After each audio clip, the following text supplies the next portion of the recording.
በጌታ በኢየሱስ ክርስቶስ ስም ከተወደደው እግዚአብሔር ቃል በሁለተኛ ሳሙኤል መጽሐፍ ምዕራፍ 5 ከቁጥር 17 እስከ 20 ያለውን ክፍል እንደዚህ ያነባለሁ። ዳዊት በእስራኤል ላይ ንጉሥ ሆኖ መቀባቱን ፍልስጤማውያን በሰሙ ጊዜ እርሱን ለመፈለግ በሙሉ ኃይላቸው ወጡ። ዳዊት ግን ይህን ሰምቶ ወደ ምሽጉ ወረደ። በዚህን ጊዜ ፍልስጤማውያን መጥተው በራፋይም ሸለቆ ተበታትነው ሰፈሩ። ስለዚህም ዳዊት እግዚአብሔርን ፍልስጤማውያንን ወጥቼ ልውጋቸው በእጄስ አሳልፈህ ትሰጠኛለህ ሲል ጠየቀ። እግዚአብሔርም አዎን ሂድ፣ በእርግጥ ፍልስጤማውያንን በእጄ አሳልፌ እሰጥሃለሁ አለው። ስለዚህም ዳዊት ወደ አልፕራሲም ሄዶ ፍልስጤማውያንን ድል አደረጋቸው። እርሱም የጎርፍ ውሃ ጥሶ በመውጣት እንዲያፈራርስ እግዚአብሔር ጠላቶቼን በፊቴ አፈራረሳቸው አለ።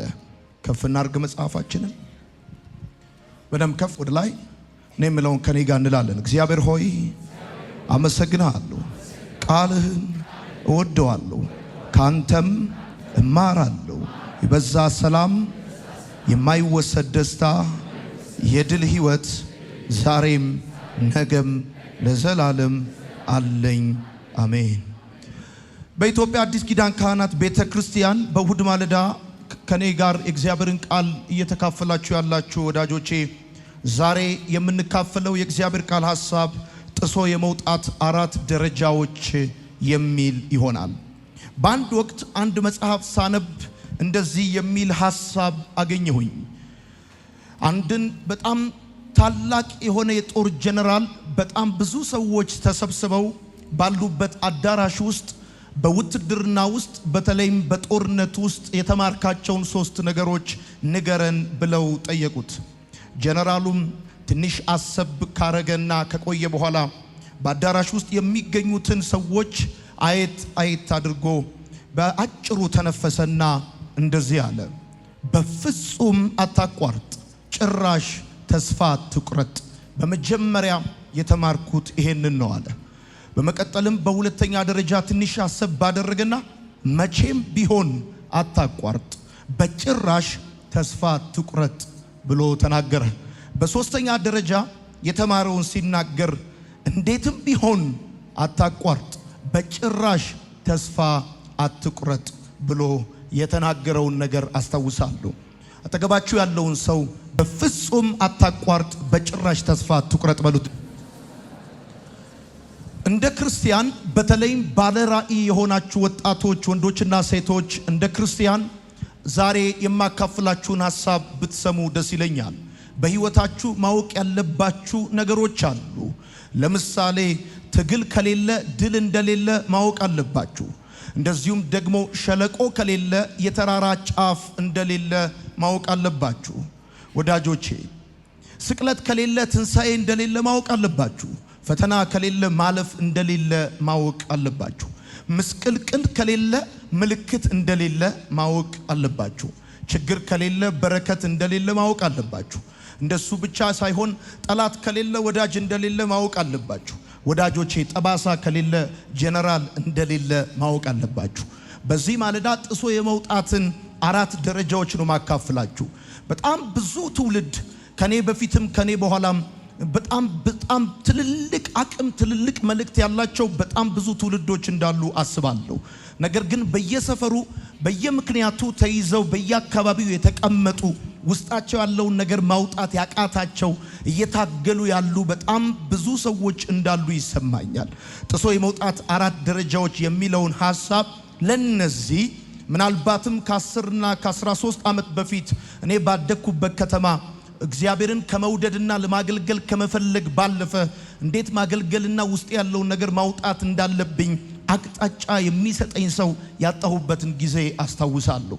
ስለዚህ ለእናንተም ይሆን መልእክት አለኝ ማለት ነው። ስለዚህ ወጣቶች የሆናችሁ ባለራእይ የሆናችሁ አገልጋዮች የሆናችሁ እንድታቁ የምፈልገው ነገር ምንድነው? ትግል ከሌለ ድል የሚባል ነገር እንደሌለ ማወቅ አለባችሁ።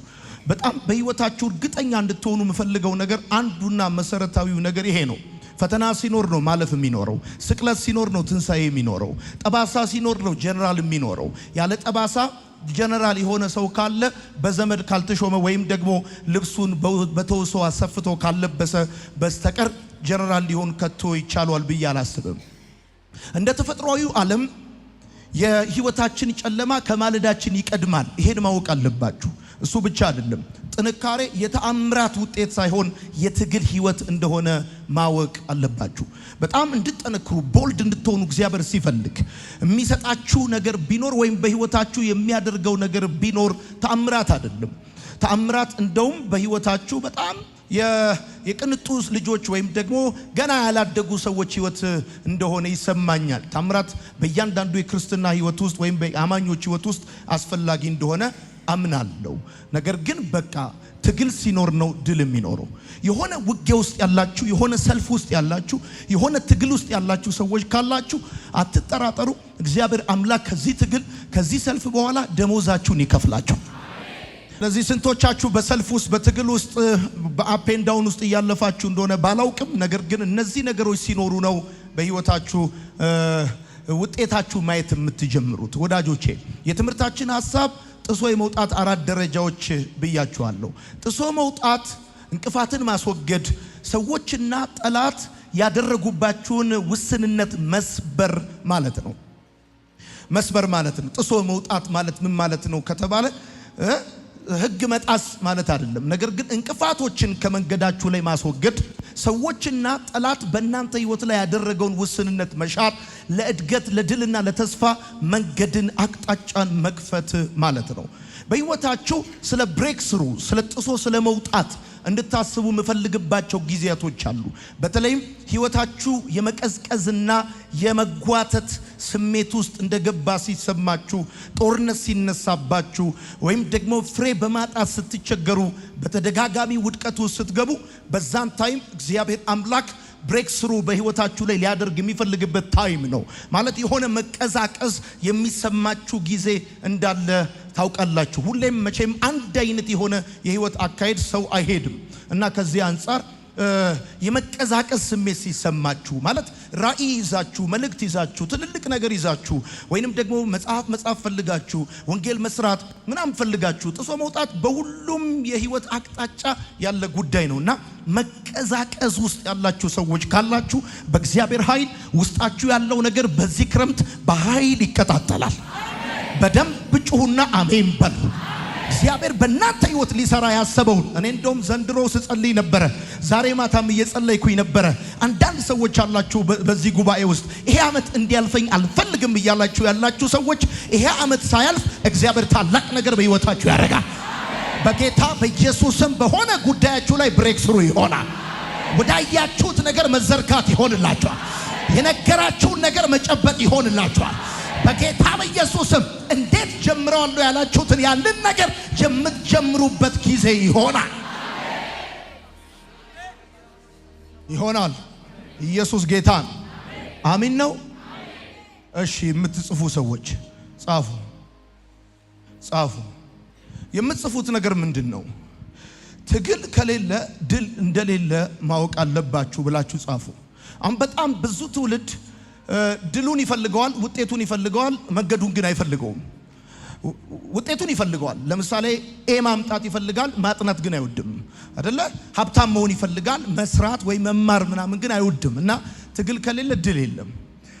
እሺ ሸለቆ ከሌለ የተራራ ጫፍ የለም። የሆነ ሸለቆ ውስጥ እንዳላችሁ ከተሰማችሁ፣ የሆነ ቫሊ ውስጥ እንዳላችሁ ከተሰማችሁ በቃ ትክክለኛ ቦታ ላይ ነው ያላችሁት። አሁን እኔ ትክክለኛ ቦታ ላይ እንዳለው ሁሉ ጊዜ የሚሰማኝ ከፍታ ላይ ሲሆን፣ ጭብጨባ ላይ ሲሆን፣ ሙገሳ ላይ ሲሆን ወይንም ደግሞ ሃይዌይ ላይ ሲሆን ብቻ አይደለም። ይኸውላችሁ በጣም ቁልቁለት የሚሰማችሁ በጣም ዳውን የሚሰማችሁ ከሆነ በፈለከው መንገድ ቁልቁለት ባለበት ሸለቆ ባለበት ተቃራኒው የተራራው ጫፍ ነው።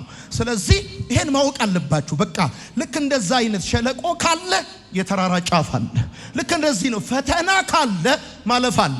አሁን አንዱን ስትሉት ሌላ፣ ሌላውን ስትሉት ሌላ የሚመጣ ከሆነ አስተማሪያችሁ አስተምሯችሁ ሲያበቃ የቱንም ያህል ቢወዳችሁ ወደሚቀጥለው ክፍል የሚያሳልፋችሁ በፈተና በኩል ነው። ስለዚህ አሁን እየገጠማችሁ ያለ የፋይናንስ፣ የግንኙነት፣ የህይወት የተለያየ ፈተና ወደሚቀጥለው ክፍል እናንተን ፕሮሞት ለማድረግ ነው እንጂ እናንተን ለመጣል እንዳልሆነ እንድታቁ እፈልጋለሁ። ወዳጆቼ ታውቃላችሁ አይደል? የሆነ ምልክት የሚባል ነገር የሚኖረው ምስቅልቅል ያለ ሁኔታ ውስጥ ሲሆን ነው። ለምሳሌ የናንተ ብቻ ሰፈሩ ላይ ሜዳው ላይ ካለ የናንተ ቤት ብቻ ካለ ምልክት አያስፈልገውም። ነገር ግን በጣም ብዙ አሻሚና ምስቅልቅል ያለ ነገር ካለ አንድን ሰው በቀጥታ ወደ እናንተ ቤት ለማምጣት የሆነ ምልክት ትሰጡታላችሁ። ምስቅልቅል ካለው ነገራችሁ ለትውልድ መዳን የሚሆን ምልክት እግዚአብሔር ዘንድሮ ይሰጣችኋል። ወይኔ በደንብ አድርጋችሁ እስቲ አሜን በሉ። በጣም ይገርማችኋል። እውነቴን ነው የምነግራችሁ። በጣም ብዙ ሰዎች ቢዝነሳቸው ተመሰቃቅሎ፣ ቤታቸው ህይወታቸው ተመሰቃቅሎ ከዚህ በኋላ ተስፋ የላቸውም ተብሎ ሲያበቁ ለብዙ ሰዎች የህይወት መንገድ ያሳዩ ሰዎች፣ በዚህ ጋር ድል አለ ያሉ ሰዎች፣ በዚህ ጋር ሰክሰስ አለ ያሉ ሰዎች፣ በዚህ ጋር መነሳት ያለ ያሉ ሰዎች ምስቅልቅል ካለ የህይወት ምዕራፍ ውስጥ የወጡ ሰዎች ናቸው። ዛሬ ነግራችኋለሁ። ህይወቴ ተመሰቃቀለ፣ ነገሬ ተመሰቃቀለ ያላችሁ ከዛ ምስቅልቅል ነገራችሁ ውስጥ ለትውልድ ማምለጥ የሚሆን ምልክት እግዚአብሔር ያወጣል። በደም ጩሁና አሜን በሉ። ያወጣል እግዚአብሔር፣ ያወጣል እግዚአብሔር። አሜን ነው። ኢየሱስ ክርስቶስ ጌታ ነው። ሁላችሁ አሁን ባነበብኩላችሁ የመጽሐፍ ቅዱሳችን ክፍል ሁለተኛ ሳሙኤል መጽሐፍ ምዕራፍ 5 ቁጥር 20 ላይና በአንደኛ ዜና መጽሐፍ ምዕራፍ 14 ቁጥር 11 ላይ ነው መጽሐፍ ቅዱሳችን ውስጥ ጥሶ መውጣት የሚለውን ሐሳብ የምታገኙት። በዚህ ክፍል የምትመለከቱት ነገር ምንድነው? ዳዊት ላይ የፍልስጤም ሰዎች ተሰበሰቡበት። ዳዊትን ለመውጋት እንደተሰበሰቡ መጽሐፉ ይናገራል። እና ዳዊት የፍልስጤም ሰዎች እርሱን ሊወጉት እንደተሰበሰቡ ሰማ። ስለዚህ አሁን በጣም የሚገርማችሁ ነገር ልንገራችሁ። ውሃ ግድብን እንደሚያፈርስ እግዚአብሔር ጠላቶችን አፈራረሳቸው ወይም ደግሞ ውሃ ግድብን ጥሶ ወጥቶ ነገር እንደሚያፈራርስ ልክ እንደዛ እግዚአብሔር ጠላቶችን አፈራረሳቸው ብሎ የተናገረበት ክፍል ሁለተኛ ሳሙኤል መጽሐፍ ምዕራፍ 5 ቁጥር 17 እስከ ያለው ክፍል ላይ ነው የምትመለከቱት።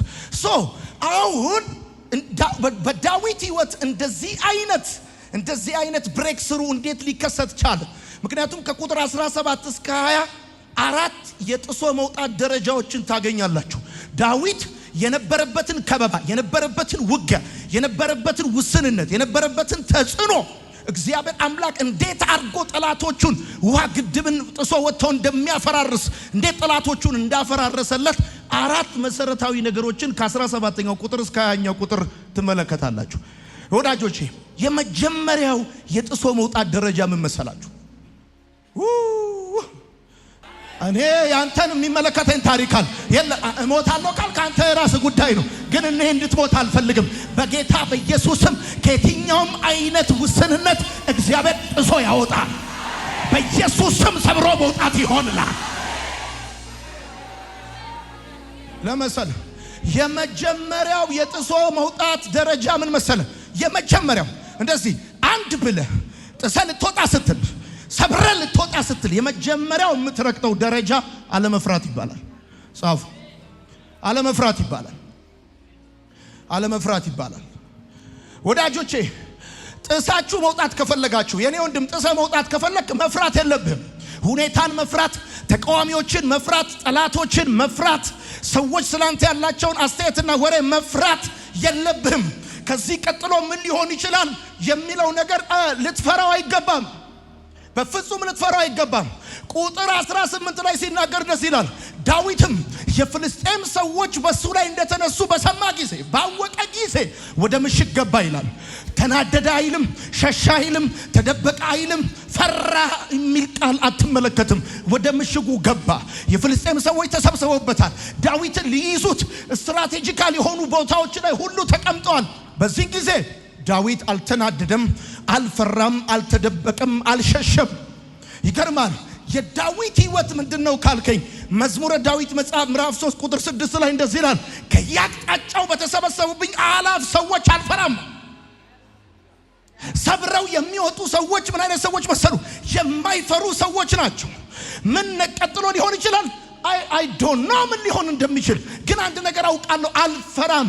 ከያቅጣጫው በሚወረወርብኝ ቀስት ወይም ደግሞ በሚባለው ነገር ወይም ደግሞ በተለያየ ሁኔታ መፍራት ከፈራ ሁኔታው ይዞ ያስቀራል። ዘመንን ይፈጃል። ጉልበት እያለ ጉልበት እንደሌለ ሆነ ትቀራለህ። ነገር ግን እግዚአብሔር አምላክ ሰብሮ የሚያወጣው እነማን መሰለ? የማይፈሩ ሰዎችን ሰብሮ ያወጣቸዋል። በጌታ በኢየሱስም ዛሬ የትኛውም አይነት ፍርሃት ከህይወታችሁ ላይ ይሰበራል። በደንብ አድርጋችሁ አሜን በሉ። ፍርሃት የሰይጣን ማግኔት ነው። ሰይጣን ወደ እናንተ አትራክት ያደርጋል። ኢንጂሰስ ነም በጌታ በኢየሱስም ወይኔ የሚገርሙ አስተማሪ መሆን የሚችሉ ሰው ፊት ቆመው ማውራት ይፈራሉ። ቢዝነስ መስራት የሚችሉ በደሞዝ ታስረው መስሪያ ቤት ውስጥ ቅጥረኛ ሆነው እድሜያቸውን ይጨርሳሉ። በረከት አለ ከፊት ለፊታችሁ። እግዚአብሔር በእናንተ ህይወት ሊሰራ ያለ ነገር አለ። በጌታ በኢየሱስ ስም ይይዛችሁ የፈለገ ፍርሃት ይሰበራል። ባክበረም ጩና አሜን በል።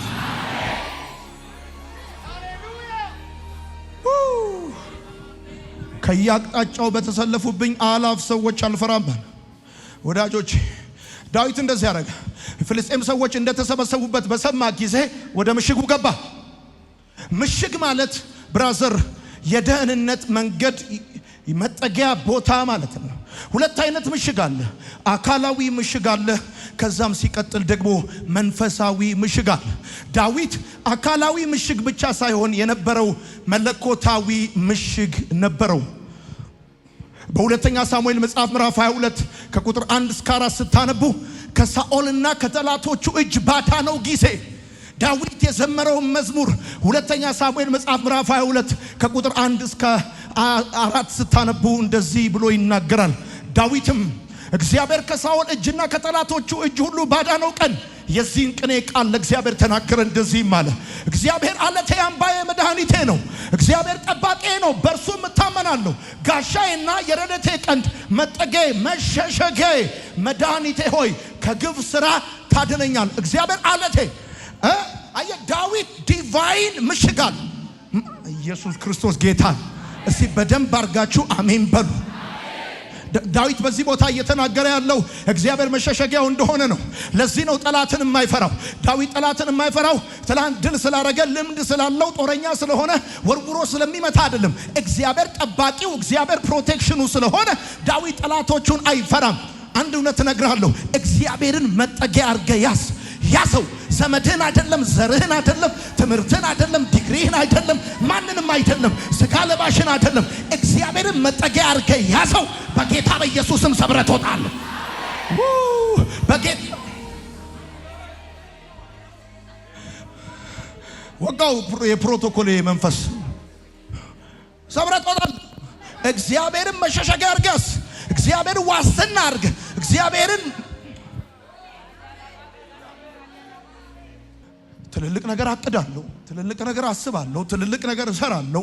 ይሄን ሁሉ ነገር ስሰራ ይገርምሃል አንድም መጠጊያ ወይም ይሄ ድጋፍ አርጌ የማስበው የለኝም። የማስበው አምላኬ ነው።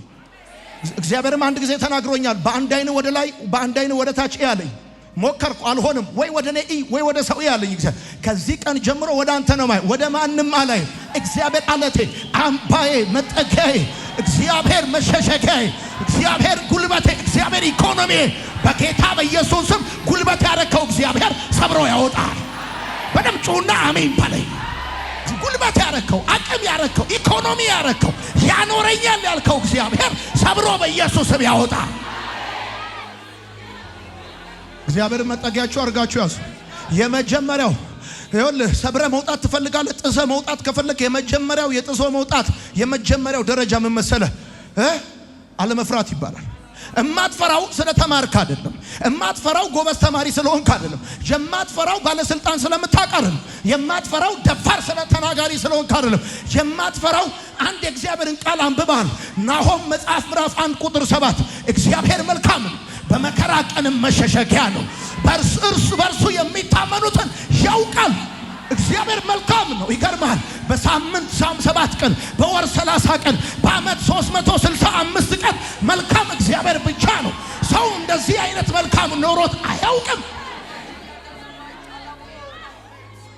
እግዚአብሔር መልካም፣ በመከራ ቀንም መሸሸጊያ፣ የሚታመኑበትንም ያውቃል። አሜን ነው። ያው ይላል እግዚአብሔር መልካም።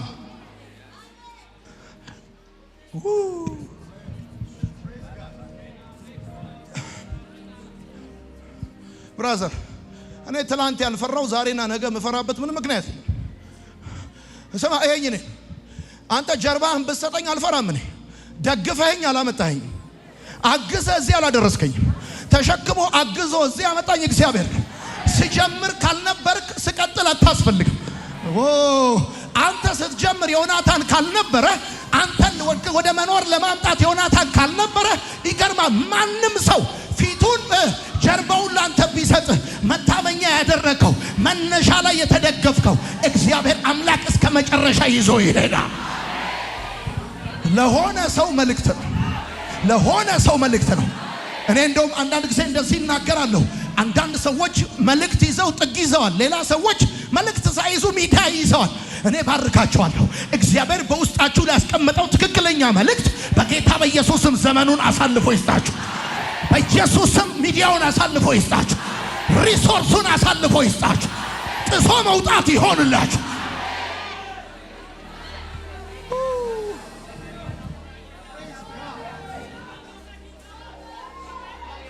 ስማ ይሄኝ ነኝ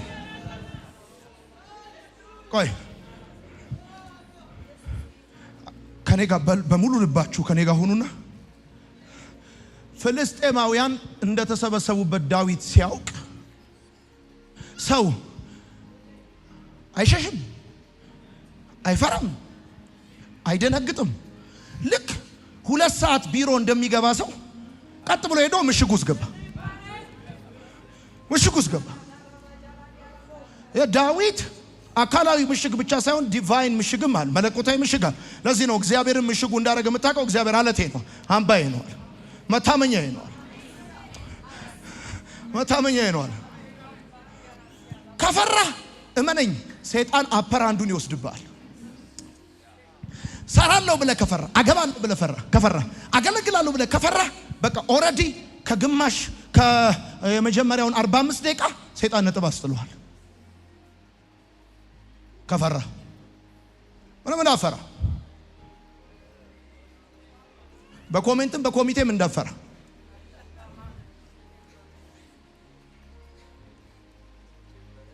ለሚቴሉ ዘጸአት መጽሐፍ ምዕራፍ 14 ቁጥር 15 ላይ እግዚአብሔር ቃል ሲናገር እንደዚህ ይላል እግዚአብሔር ሙሴ እንደዚህ አለው ለምንድነው ወደ እኔ የምትጮኸው አለው የእስራኤል ልጆች እንዲሄዱ ንገራቸው እንዲሄዱ ወደፊት ሂዱ በላቸው ይሁን ከፊት ለፊት እኮ ኤርትራ ባህር ነው ያለው ከዚህ በፊት ማንም በዚህ ባህር አቋርጦ ሄዶ አያውቅም ከፊት ኤርትራ ባህር ነው ከኋላ የፈርዖን ሰረገላ ነው እና ለምን ወደ እኔ ትጮኻለህ ሂድ በለው የእስራኤል ተንቀሳቀስ በለው ወደፊት ሂድ በለው አየ እግዚአብሔር ወደፊት ሂድ ካለ ሁለት ነገር ነው አንደኛ እሱ የሚፈራበት ምንም ምክንያት የለውም ሁለተኛ ወደፊት ሂድ ካለ ቀድሞ ሄዷል ማለት ነው እግዚአብሔር ካንተ በፊት ሄዷል ማለት ነው በጌታ በኢየሱስም ከዚህ በኋላ በዘመን ወደፊት እንጂ ወደ ኋላ የለም በጌታ በኢየሱስ ወደ ኋላ ቢጎትት የተቆረጠ ይሆን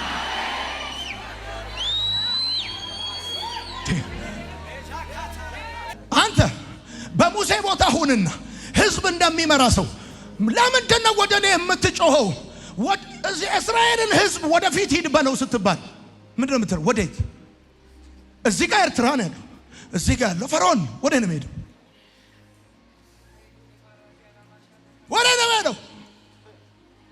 ለምትሄዱ ለምሳሌ እግዚአብሔር ባስፈሪ ሁኔታ ውስጥ ተከበህ ወደፊት ሂድ የሚልህ አንድም ወደፊትም ይሁን ወደ ኋላ እሱ የሚፈራው አንዳች ነገር የለም በዘመናት መካከል እሱ ይኸውልህ ገጥሞት ያሸነፈው ሰራዊት የለም ገጥሞት መፍታት ያቃተው እንቆቅልሽ የለም ሁሉ በእግዚአብሔር ፊት ሰንበሳት ፊት እንደሚቀልጥ የቀለጡ እየሰማኝ ሰው ካል ሁለተኛ እግዚአብሔር ወደፊት ሂድ ካለ እሱ ቀድሞ ሄዷል ማለት ቀድሞ ሄዷል ለዚህ ነው ዘዳግም መጽሐፍ ምዕራፍ 31 ቁጥር 8 ሲናገር እንደዚህ ይላል እግዚአብሔር እርሱ ከፊት ለፊት ይሄዳል እርሱ ካንተ ጋር ይሆናል አትፍራ ዘዳግም 31 እንደዚህ ይላል በፊት ይኸውልህ አመው ቀና በልና በፊት የሚሄድ እርሱ እግዚአብሔር ነው ካንተ ጋር ይሆናል በፊት የሚሄደው እርሱ እግዚአብሔር ነው ካንተ ጋር ይሆናል ከዛ አይጥልህም አይተውህም አትፍራ አትደንግጥ አለዋል በፊት የሚሄደው እሱ ሐሳቡን አይቀይርም የተናገረው ቃል አያጥፍም በፊት የሚሄደው እሱ ላያደርስህ ከመሃል አይመለስም አንተ እሱ መሄዱን አላቆመም አንተ መሄድ እንዳታቋርጥ እሱ እየሄደ ነው አንተም ተከትለ መሄድ አለብህ ወይኔ የሰማኝ ሰው ካለ አሜን ይበለኝ። ወዳጆቼ አንድ እውነት ነግራቸዋል። እግዚአብሔር ከቀደመ ደግሞ ድሉና ስኬቱ የተረጋገጠ ነው። ከፊት ያለው ማን ነው ማለት ያለብህ። አንዳንድ ጊዜ ስትፈራ ታውቃለህ፣ አንዳንድ ከባድ የሆነ ቦታ ላይ ሌሎችን ታስቀድማለህ፣ አንተ ከኋላ ትሆናለህ። እግዚአብሔር እንደዚህ ይናገራል። እውነቴን ነው። የመጀመሪያውን ነገር ልንገርህ። ጥሰህ መውጣት ትፈልጋለህ? በአገልግሎት ጥሰህ መውጣት ትፈልጋለህ? በስራ ጥሰህ መውጣት ባይዘው በሁሉም ጉዳይ ይኸውልህ፣ አገልጋይ ከሆንክ ድብን ያለ አገልጋይ፣ ቢዝነስማን ከሆንክ ድብን ያለ ቢዝነስማን ነው እንጂ ሎክፎ ሚቷር ለመሆን ያለብን። አሁን ጥሶ መውጣት የሚባለው ነገር ልንገር፣ እንቅፋትን ማስወገድ፣ ከዛስ ሰውና ሰይጣን ባንተ ህይወት ላይ ያደረጉትን ውስንነቶች መሻር ማለት ነው። እዚህ ሀገር ስትወለድ በውስንነት ውስጥ ነው የምትወለደው። ስታድግ ብዙ እንቅፋቶች አሉ። እነማን ናቸው? ይገርማል። አልጋ ባልጋ በሆነ መንገድ ሄደው ህልማቸውን ያሳኩ ብዙ እንቅፋቶች ነበሩ። እሱ ግን እየሰበሩ ያሰቡበት ሁኔታ መጥተዋል። እነሱን ያሰበረ፣ እነሱን የረዳ፣ እነሱን ያገዘ፣ እነሱ እንዲሰሙ ያደረገ፣ ወደ እነሱ ስኬት ያመጣ አምላካቸው አምላኬ ነው። በጌታ በኢየሱስ ስም እየረዳ ወደፊት ያወጣል። ያው በጋይን ጦርነት ጊዜ እግዚአብሔር ኢያሱ እንደዚህ ያለው፣ ወደፊት ሂድ፣ ወደፊት። ያው ኢያሱ መጽሐፍ ምዕራፍ 8 ከቁጥር 1 እስከ 2 አንብበው። እንደዚህ ይላል። እግዚአብሔርም ኢያሱን አትፍራ፣ አትደንግጥ፣ ሰልፈኞቹን ሁሉ ካንተ ጋር ውሰድ፣ ተነስተህም ወደ ጋይ ውጣ። የጋይ ንጉሥ ህዝቡንም ከተማውንም ምድሩንም በእጅህ አሳልፌ ሰጠሃል። ውጣ፣ አትፍራ፣ እሰጥሃለሁ። ሰጥሃለሁ ካለ ሰጥሃለሁ። ከፈራ ተበላ። የመጀመሪያው እኔ ብዙ አገልጋዮችን ሳገኛቸው ምን ትመክረኛለህ ሲሉኝ 3 ነገር መክራቸዋለሁ። አንደኛ ምቾትን አትውደድ፣ ሁለተኛ ኮሚኒኬሽን ላይ አሪፉን፣ ሶስተኛ አትፍራ። አትፍራ። ወዳጆቼ ትዝ ይላችኋል ዳዊት ሰለሞንን የተናገረው ነገር፣ አትፍራ እግዚአብሔር ካንተ ጋር ነው። አንደኛ ዜና መጽሐፍ ምዕራፍ 28 ቁጥር 20 አትፍራ። አትፍራ። ምንም ያስፈራ? ለማገልገል፣ ለመጻፍ፣ ለመስራት፣ አዲስ ነገር ለመጀመር እንዴ እከስራለሁ ብለህ ትፈራለህ እንዴ? ከሰራ ብርቅ ነው ለመክሰር እንዴ? አንድ ጊዜ አይ ቲንክ ዶክተር ማይል ሲሆን የሆነ ሰው ሲናገር ሰምቼዋለሁ። ሰዎች እንዳይነቅፉ ትፈልጋል? አገልግሎትን አቁም፣ አትስራ። መሰደብ ካልፈለክ ስራ አትስራ፣ ቁጭ በል፣ ምንም ችግር የለውም። ምን ሆነ ነው አንተ? መዝሙር 27 ቁጥር 1 በጣም የምወደው ቃል አለ። እግዚአብሔር ብርሃኔና መድኃኒቴ ነው፣ የሚያስፈራኝ ማን ነው? የሚያስደነግጠኝ ማን ነው? ማን ነው የሚያስፈራኝ? ለምን? እግዚአብሔር ብርሃኔና መድኃኒቴ ነው። የሚያስፈራኝ ማን ነው አለ ዳዊት። ማን ነው የሚያስፈራኝ? ወዳጆቼ እንደዚህ ብላችሁ ጻፉ። ትኖራለህ እንጂ አትሞትም ዘንድሮ። እውነቴን ነው። ትኖራለህ እንጂ እንደው ለታሪክ ለጉድ ነው የሚያስቀምጠው። ይውልስ ለማየት ያብቅ ታለ። እውነቴን ነው የምነግርህ፣ ለታሪክ ያስቀምጠው።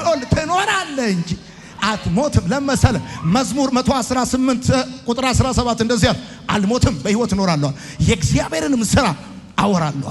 ለምሳሌ የምኖረው ልበላ አይደለም፣ የምኖረው ልጠጣ አይደለም፣ የምኖረው የእግዚአብሔርን ሥራ ለማውራት ነው። እንደዚህ ያለ መዝሙር 118 እንደዚህ ያለ፣ አልሞትም በሕይወት እኖራለሁ እንጂ የእግዚአብሔርን ሥራ እናገራለሁ። እማወራው ነገር አለ፣ እምናገረው ነገር አለ። የመስቀሉን ሥራ እናገራለሁ፣ የማዳኑን ኃይል እናገራለሁ። እግዚአብሔር ለሰው ልጆች ያደረገውን ታላቅ ሥራ እናገር። የማልሞተው ለዚህ ነው፣ ቁጥር ለመጨመር አይደለም። በጌታ በኢየሱስ ክርስቶስም ዛሬ ባረኳችሁ። በእናንተ ላይ የወጣ የሞት አዋጅ የተገለበጠ ይሁን። አትሞቱም። የእግዚአብሔር ቃል ሲናገር ምን ይላል? የእግዚአብሔር ስም የጸና ግንብ ነው አለ። ጻድቅም ወደ እርሱ ሮጦ ከፍ ከፍ የሚለውን ወደዋለሁ፣ ግን ሌላ የምወደው ትርጉም አለ። ጻድቅም ወደ እሱ ሮጦ በደህና ይኖራል ይላል። ይኸውልህ ሰው የሆነ ነገር ሲሆንብህ ከተናደድክ፣ የሆነ ነገር ሲሆንብህ ከፈራ፣ ከሸሸ፣ ከደነገጥክ እመነኝ የመጀመሪያውን ጥሶ የመውጣት የመጀመሪያውን ደረጃ ሰይጣን ይዞብሃል። ስለዚህ አሁን ሁሌ ዜሮ ላይ ነው የምትቆም። ሁሌ ዜሮ ላይ ሰይጣን ጥሰህ እንዳትወጣ መጀመሪያ የሚያደርገው ቴንሽን ነው የሚለቅም። በቃ ፍርሃት በፍርሃት ያደርጋል።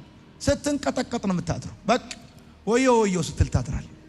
ወዮ ወዮ ስትል ታድራለህ። በቃ መጥፋዬ ነው ትላለህ። ይገርማል። እኔ ከኔ እንድትማር መፈልገው አንድ መሰረታዊ ነገር ነው ታውቃለህ? ማዕበል ሲነሳብኝ እንቅልፌ ይመጣል። ምን ሆነ ነው አንተ? እንዳፈራ ስማ፣ ጥቅስ አይደለም የምነግርህ።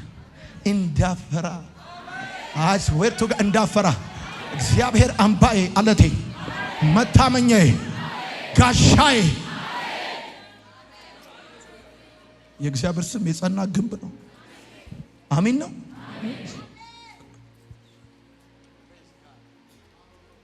ጥሰህ መውጣት ከፈለክ መፍራት የለም። ሁለተኛ መለኮታዊ መመሪያን ተቀበል። ሁለተኛው ደረጃ መለኮታዊ መመሪያን መቀበል ነው። አሁን ተመልከት፣ ዳዊት ልክ ፍልስጤማውያን በሱ ላይ እንደተሰበሰቡና እንደተሰለፉበት ሲያቅ ያደረገው ወደ ምሽጉ ነው የገባው። ወደ ምሽጉ ከገባ በኋላ ከእግዚአብሔር ምሪት ጠየቀ። ልውጣ ትሰጠኛለህ ብሎ ጠየቀው። ለምሳሌ መለኮታዊ ምሪት የሚያስፈልግህ የእግዚአብሔር ቃል ሲናገር እንደዚህ ይላል፣ ንጉሥ በሰራዊቱ ብዛት አይድንም አለ፣ ኃያልም በታላቅ ኃይሉ አይድንም። ፈረስን ለደህንነት ተስፋ ማድረግ ከንቱ ነው። እንደውም በምሳሌ መጽሐፍ ምዕራፍ 31 ቁጥር 21 ላይ ሲናገር እንደዚህ ይላል፣ ፈረስ ለጦርነት ቀን ይዘጋጃል፣ ድል ግን ከእግዚአብሔር ዘንድ ነው። አየ መለኮታዊ ምሪት መቀበል ያለብህ ወደ የትኛውም ጉዳይ ስትወጣ ከእግዚአብሔር ዘንድ መለኮታዊ ምሪት ተቀብለን መውጣት ያለብህ። ለምሳሌ ዳዊት በትዕቢትም ወይ ደግሞ በግምትም አይደለም የወጣው። እግዚአብሔርን ጠይቆ ከዚህ ነገር ጋር ትስማማለህ ወይ ብሎ ከእግዚአብሔር ጋር ያለውን አስተላለፍ አረጋግጦ ነው የወጣው። ጥሶ የመውጣት ሁለተኛው ደረጃ መለኮታዊ ምሪትን መቀበል።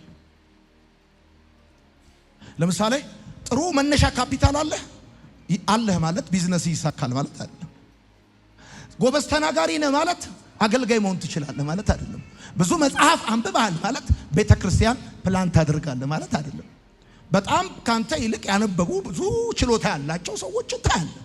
ለዚህ ነው ንጉሥ በሰራዊቱ ብዛት አይድንም። አንተ አለኝ በምትለው ካፓሲቲ እሰራዋለሁ የምትለው ነገር አትሰራውም። የእግዚአብሔር ፍቃድ በህይወት ሲሆን ነው እንጂ ያ ነገር በህይወት የሚሳካው ስለምትችል ስለምታቅም ይሆን ነገር የለም። ሰዎች ስለምታቅም ይሆን ነገር የለም። ባለስልጣን ስለምታቅም ይሆን ነገር የለም። ጓደኞች ስላሉ ቲፎዞ ስላሉ ያስጀምሩ ይሆናል እንጂ አያስጨርሱ። ገንዘብ ራእይን ያስጀምር ይሆናል እንጂ አያስጨርሱ። ቲፎዞ አጨብጭቦ ሊያስጀምር ይችል ይሆናል ግን አያስጨርስም። ይገርምሃል፣ እግዚአብሔር ካስጀመረ ግን በየትኛውም ሁኔታ ውስጥ ከጀመርክ ላታቆም ነው የምትጀምረው። ከጀመርክ ለታላቅ ክብር ነው የምትጀምረው። ስለዚህ ሁሉ ጊዜ ማድረግ ያለብን እንደዚህ ነው። ከእግዚአብሔር መለኮታዊ ምሪትን መጠየቅ አለ። ጋድ ላርገው፣ ይሄን ልውጣ፣ ተናገረኝ፣ ተው ካልከኝ ተዋል፣ አርገው ካልከኝ አረጋዋል፣ ውጣ ካለ ውጣ፣ በለው ካለ በለው፣ ቁረጠው ካለ ቁረጠው። ከእግዚአብሔር መለኮታዊ ምሪት መቀበል ጥሩ ነው ወዳጆች። ዳዊት እኮ እዚህ ጋር ልውጣ ብሎ ሲጠይቅ ዳዊት እኮ ከዚህ በፊት ተደጋጋሚ ጊዜ ድል ያደረገ ሰው ከልምዱ ተነስቶ አልወጣም። ከዚህ በፊት ጎልያድን ጥየዋለሁ ይሄኛው አያቅተኝም ምናምን ብሎ አልወጣም። ከዚህ በፊት እኮ ጦርነት ገጥሞ አሸንፏል። ብራዘር ትላንት ተሳክቷል ማለት ነገ ይሳካል ማለት አይደለም። ትላንት ሆኗል ማለት ነገ ይሆናል ማለት አይደለም። ትላንት ሁኔታዎች ቀለዋል ማለት ነገም እንደዚህ ይቀላል ማለት አይደለም። ሁል ጊዜ በየትኛውም ጉዳይ መለኮታዊ ምሪትን መቀበል አለብህ።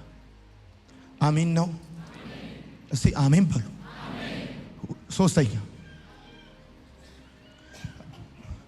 ያው ከዚህ በፊት ምሳሌ መጽሐፍ ምዕራፍ 3 ቁጥር 5 ከ6 እንደዚህ ይላል፣ በፍጹም ልብህ በእግዚአብሔር ታመን፣ ማንንም ተማምነህ ምንም ነገር እንዳትጀምር።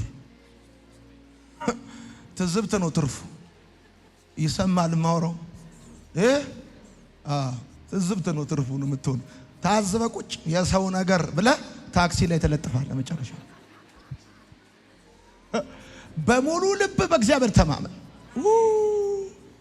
ወጣቶች ራእይ ያላችሁ የሆነ ነገር መስራት የምትፈልጉ እናንተና ቢረዱ አይረዷችሁ። የየትኛውም ባለ ራእይ ጠላት ቢግ ብራዘር ነው። በየትኛውም ስም ዮሴፍን በለው ሙሴን በለው የፈለከውን በለው።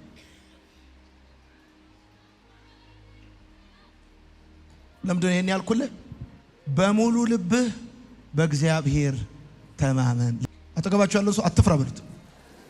ወረመዳን አትፍራ በሉት። ድገሙና አትፍራ። ሁለተኛው መለኮታዊ ምሪትን አርገው ካለ እግዚአብሔር ሁሉ ኃላፊነቱን ይወስዳል። ሶስተኛው ደረጃ ምን መሰለህ? የራስን ድርሻ ተወጣ። ጻፉ። የራስን ድርሻ ተወጣ ማለት ይሄ ማለት ምን ማለት ነው? አስፈላጊውን ነገር ደግሞ አንተ ማድረግ አለብህ። ምን ማለት ነው? እንስራዎቹ መሙላት ያለብህ አንተ ነህ። የሚላችሁን ሁሉ አድርጉ እንዳለች ማርያም፣ አየህ አንተ የሚጠበቅብህ ኃላፊነት አለ። የራስን ድርሻ ደግሞ መወጣት አለብህ። እንስራውን መሙላት ከሆነ መሙላት፣ እሱ ብቻ አይደለም። እንደ ቃልህ መረቡን እጥላለሁ እንዳለ፣ አየህ መረቡን መጣል ያንተ ድርሻ ነው። ያንተ ድርሻ ነው። እንስራውን በውሃ መሙላት ያንተ ድርሻ ነው። እሱ ብቻ አይደለም። በኤርትራ ባህር መራመድ ያንተ ድርሻ ነው። መክፈል ነው የእሱ ኃላፊነት። አሁን ጥሶ በመውጣት ውስጥ ብዙ ሰዎች የሚቸገሩት ነገር ምንድነው?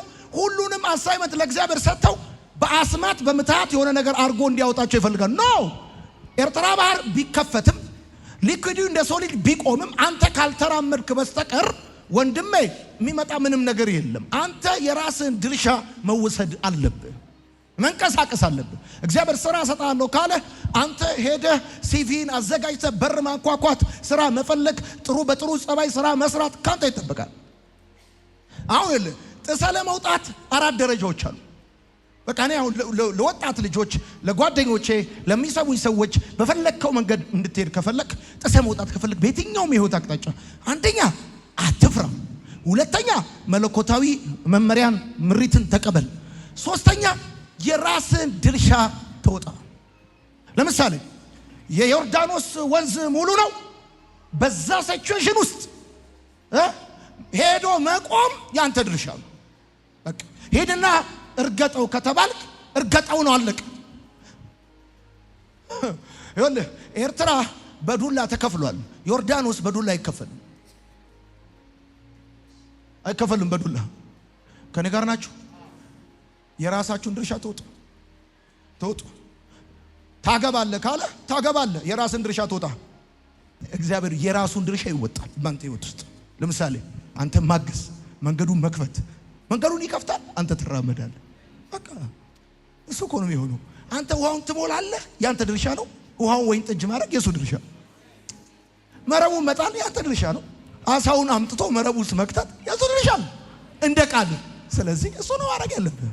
አራተኛና የመጨረሻ ጥሶ የመውጣት 4 ደረጃዎች አሉ። ቀብቻለሁ አለ፣ እኔ ለህዝብ ሁሉ ነብይ አድርጌሃለሁ አለ። ከዛስ አንተ ዝም አልክ።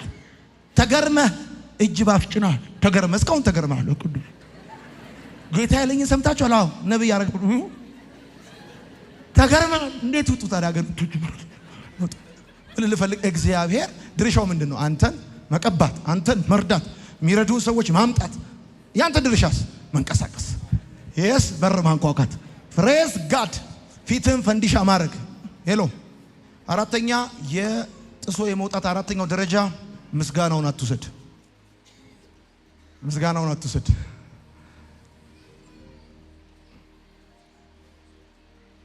እግዚአብሔር በአንተ ጥረትም ይስራ በአንተ ጥረትም አይስራ፣ ምስጋናውን አትውሰድበት።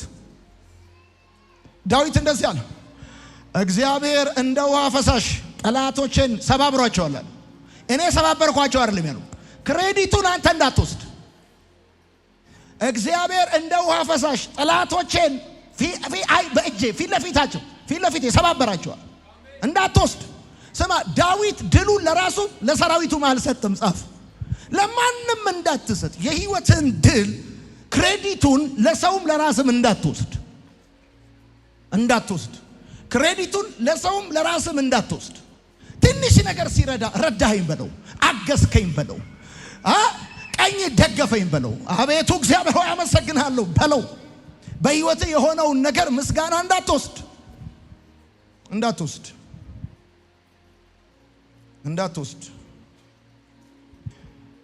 በሁለተኛ ዜና መጽሐፍ ምዕራፍ 20 ከቁጥር 27 እስከ 28 እግዚአብሔር በጠላቶቻችን ላይ ድል ስለሰጣቸው እጅግ ደስ አላቸው ይላል። እጅግ ደስ አላቸው ይላል።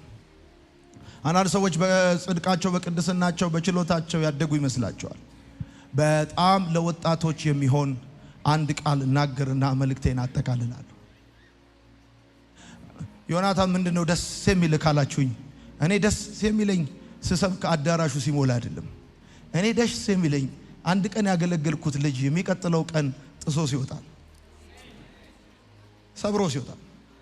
ብራዘር ምን አሁን እኮ 10 ዓመት አገለገል፣ ሰብሮ ሲወጣ ነው ደስ የሚል። በቃ ኢየሱስ ጌታ አሜን በል። ሰብሮ ሲወጣ መጽሐፍ ቅዱስ አውጡማ ዘፍጥረት መጽሐፍ ምዕራፍ 41 ቁጥር 16 ላይ አውጡ። ዘፍጥረት 41 ይኸውላችሁ። ይሁኝ ነኝ ቆይ ከማውጣታችሁ በፊት መልሽ ዝጊ።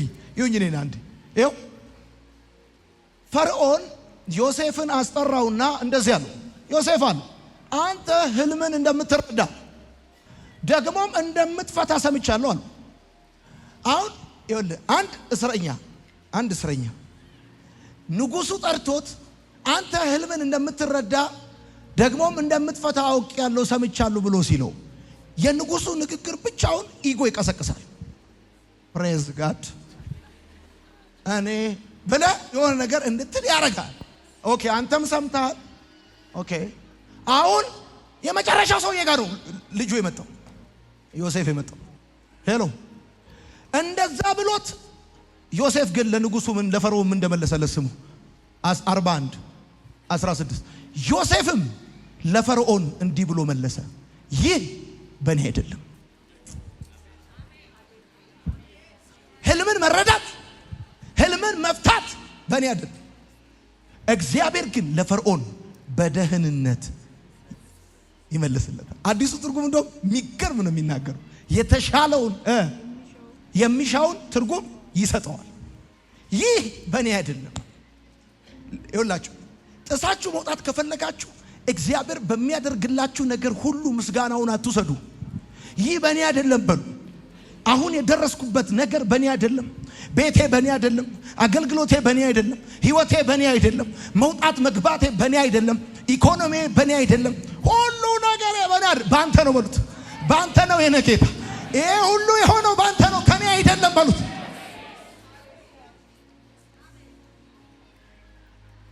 ይሄ በቃ አራት መሰረታዊ ነገር ሁሌ ትዝ ይላችኋል አይደል? ስትጸልይ ከዚህ በፊት የሚያረከው ከዚህ በኋላ የምታረገው ክብሩ ላንተ ይሁን። የሥራው ባለቤት አንተ ነህ። ይሄ እኛ አይደለም። እኛ ባላደራ እንጂ ባለቤት አይደለንም። አንተ ነህ። ባትረዳ ወዳጆቼ እንኳን እኛ ሳንረዳ ተረርተን ምስኪኖች ነን። ምን ነው ታውቃላችሁ? ጠላት በጣም የሚበሽቀው ለምን ተታካል? ሲያይ ይላል በቁመትም በፈለግከውም ነገር ግን እግዚአብሔር አምላክ ጥሶ የመውጣት አራተኛው ደረጃ ምስጋናውን ከእግዚአብሔር አትውሰድ። ሁል ጊዜ እንዲህ በለው፣ እንጀራ ሰጠኝ አመሰግናለሁ በለው። ልጆች ሰጠኝ፣ ጤና ሰጠኝ አመሰግናለሁ፣ ዘመን ሰጠኝ እንዳገለግል አመሰግናለሁ። ታንክ ዩ ፋዘር። በእኔ አይደለም በለው፣ በእኔ አይደለም፣ በእኔ አይደለም። ይሄ የሆነው በነገር ተቀላለ በእኔ አይደለም በለው። እመነኝ፣ እግዚአብሔር ምስክሬ ነው። የውርደትን ሸማ እያወለቀ የክብርን ካባ ይደርብናል። በጠላቶች ፊት ለፊት ራስን በዘይት ይቀባል። በእኔ አይደለም ባልከው ቁጥር ክሬዲቱን ለሱ በሰጠ ቁጥር እግዚአብሔር እየረዳ ያገዘ መንገድን ያቀናል፣ ያግዛል። እነዚህ አራት የጥሶ መውጣት ደረጃዎች ናቸው። አንደኛው አትፍራ። ታውቃላችኋል? ዳንኤል መጽሐፍ ምዕራፍ 4 ቁጥር 30 የምትጽፉ ሰዎች ንጉሱ እግዚአብሔር መንግስቱን እንደሰጠው ረስቶ ነው ዛሬ ጋጠው።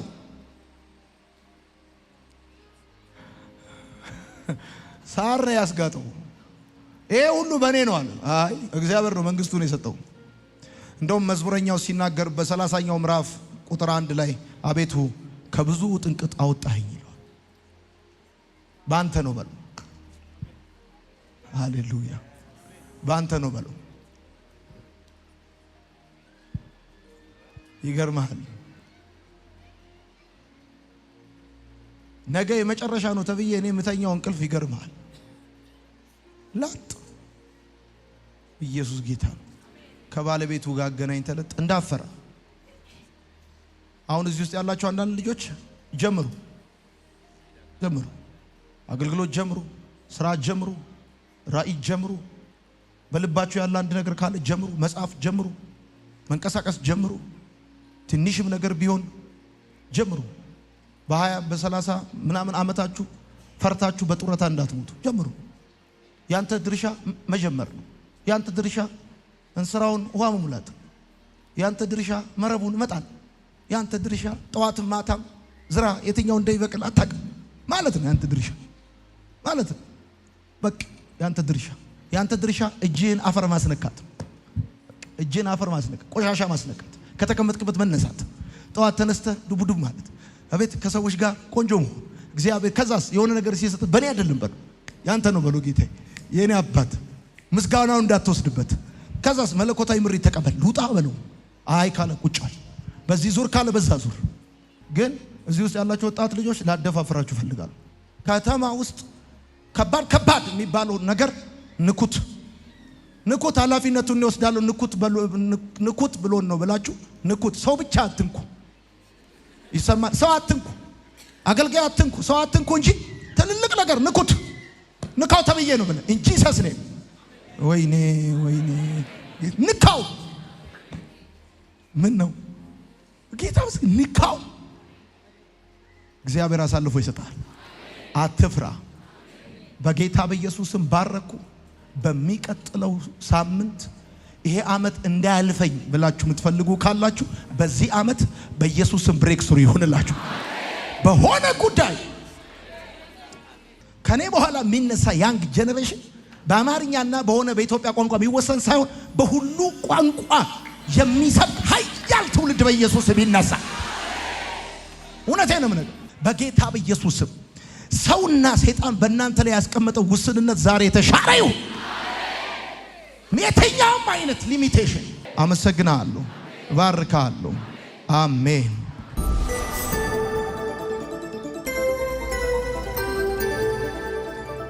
ወንጌል ይለውጣል።